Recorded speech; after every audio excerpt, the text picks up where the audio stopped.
We're going to play a little game of If You Only Knew, right? I'm going to throw some questions at you. Okay, and I probably won't know them. Okay. Funniest fan encounter?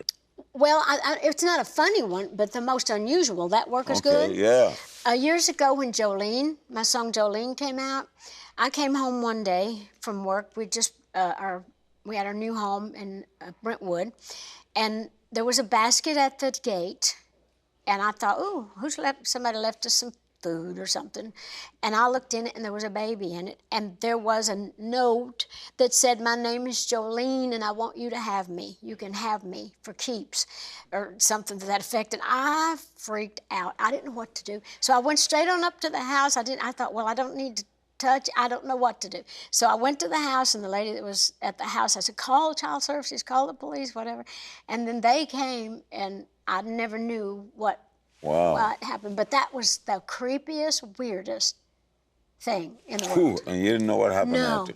I didn't know how to, they took it, and I thought, well, I can't get any more involved. That's an unbelievable story. But is that not a good story? Ooh.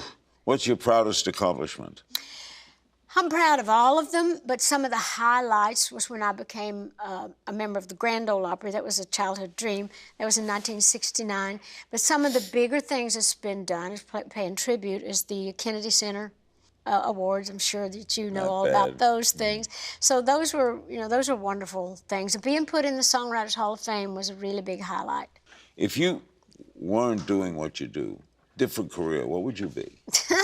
Well, I've always said I'd probably been a beautician, because I would have had to have been able to afford the products. I'd have had to have my hair bleached. I'd have had to have my makeup. So I'd have needed to be in a business that I could get a discount on all that. What's something no one knows about you? Well, Lord, I can't imagine that after all these years, as much as I've been asked, they're going to know everything I'm going to tell them. Is there a thing you'd most like to change about yourself?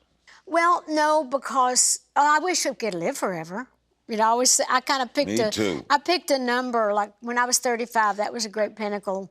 That was a wonderful time in my life. So I've always just chose to kind of live in that frame of mind, and I don't have time to get old anyway.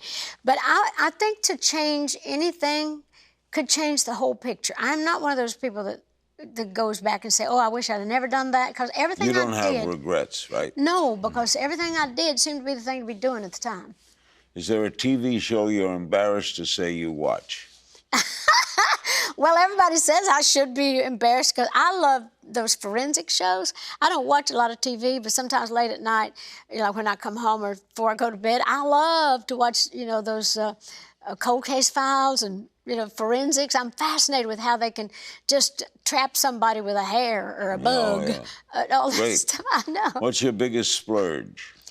On show clothes. Any weird habits? Well, you'd probably have to ask somebody else what my weird habits are. I don't know. I don't think so. Did you have a childhood celebrity crush?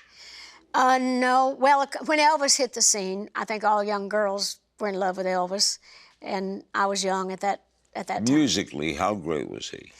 Well, he was a fantastic singer. He didn't write, but he was a wonderful, magnetic personality. But he had a wonderful, wonderful voice. What's the characteristic you value most in others? Honesty and being on time. Watch new episodes of Larry King Now Monday, Wednesday, and Friday on demand on Aura TV and Hulu.